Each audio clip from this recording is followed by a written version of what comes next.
as well as he wasn't able to counteract it because There is a house in Charming. Jamal Hill. Bom, manos. Alexander Rakic contra Ankalaev. Caramba, que luta chata. Que luta bem chata, pra falar a verdade, pessoal. Não vou mentir pra vocês. Como eu disse, eu falei com o Rakic tempo atrás. Né, ele parece ser até um lutador legal, mas eu vou ser sincero. Eu sou sempre sincero quando se trata de falar sobre as lutas. E essa luta foi chata. Foi muito chata. Mostrou uma falta de arsenal da parte dos lutadores. Não tô dizendo especificamente do lado do Rakic, porque o Rakic meio que entrou na sua zona de conforto, né? Mostrou algumas das suas armas nessa luta, mostrou algumas coisas que ele tem, mas acho que faltou muito mais armas no arsenal de Ankalaev. Eu vou falar mais sobre isso depois, tá? Futuramente. Parece que provavelmente vamos acabar nos enfrentando. Então, eu vou explicar isso melhor outra hora pra vocês. Pode ter certeza. Mas o Rakic também, ele mostrou uma falta de QI de luta. Uma grande falta de QI de luta. Houve alguns chutes baixos muito bons, que ele conseguiu acertar logo no início da luta. Mas na minha análise, eu estava falando sobre isso. Na minha análise antes da luta. Estava comentando que esses chutes baixos seriam eficazes se ele usasse corretamente. E seria uma coisa que iria atrapalhar o Ankalaev. Seria muito eficaz para ele usar essa ferramenta. E até foi eficaz durante alguns momentos, mas depois ele simplesmente não usou mais.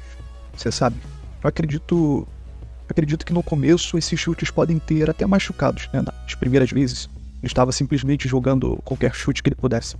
Como eu disse, ele poderia ter chutado mais a parte externa, porque ele é bom com esses chutes, mas ao mesmo tempo eu não vi muitas ferramentas.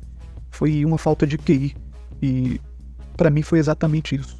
Foi uma falta de QI, principalmente no Rakic. Enquanto ele estava lutando, eu percebi que ele mostrou uma falta de arsenal de técnicas em certas áreas. Como eu disse na análise antes da luta, ele era um contragolpeador. Ele é até bom em contragolpear, né? Ele te provoca também para você cometer erros e ataca se baseando neles. E nessa luta ele estava começando a construir um pouco mais no segundo round. E no segundo round da luta é a razão pela qual vimos e o que aconteceu. Os dois caíram de produção. Eu acredito que o Rakic ele ganhou o primeiro round. Eu acredito e que o Magomed foi capaz depois de construir ali e vencer o segundo round. Pra mim, o Rakic até conseguiu fazer algumas coisas. Ele conseguiu evoluir um pouco depois de lançar aqueles chutes nas pernas, saindo do alcance, dos contra-ataques. Agora, depois que ele lançava os chutes na perna, ele ainda conseguiu sair um pouco do alcance. À medida que a luta avançava, o Rakic começou a se cansar um pouco mais, já não conseguia recuar tanto e já estava mostrando sinais do que possivelmente poderia acontecer. E o Magomed começou a contra-atacar, usar suas fintas. Quando o Rakic lançava algo só como teste, o Magomed ele conseguia contra-atacar também. Mas Magomed totalmente com falta de ferramentas, com incapacidade de avançar, de entrar no raio de ação e trazer a luta para o seu adversário. E isso não é algo que ele é bom, sabemos disso. Isso não é algo que é bom. E que contra Alex Pereira, eu estou dizendo, será um problema. Isso vai ser um problema. Eu estou assumindo que ele vai ter a chance pelo título agora, mas você nunca sabe, né? Dar uma chance pelo título baseada em uma performance como essa não é legal. Obviamente ele tem um histórico, né? Está invicto, merece a chance pelo título, mas essa performance foi ruim. E eu sei que o UFC não gosta dele. Eu sei disso. Eu sei que eles não gostam. Então você nunca sabe. Mas o Rakic cansou, como eu disse, mostrou sua falta de QI, do que fazer. E ele estava simplesmente lá. Foi uma luta chata, pessoal. Foi uma luta chata. Foi uma luta realmente muito chata entre esses dois. Seguindo, aquela cotovelada causou muito dano. Aquele aperto também de maxilar Khamzat Chimaev, muito incrível também. Não tem muito a dizer sobre essa luta, porque foi uma luta bem rápida e bem fácil. Seguindo para o evento principal, Max Holloway contra Topuria. Topuria, pessoal, ele entregou o que ele disse que faria. Ele disse que seria o primeiro a nocautear Max Holloway, e ele foi o primeiro a fazer isso. Ele foi o primeiro. A luta em si foi boa, foi uma luta técnica, muitas pequenas coisas aconteceram dentro dos detalhes que levaram a esse desfecho, a maneira como a luta foi se desenvolvendo. Eu gosto de fazer referências com essas análises, coisas que eu já tinha dito antes. Gosto de dar um pouco de crédito para mim também, por eu ter acertado algumas coisas. Como eu disse, o Max precisava trabalhar os jabs nessa luta.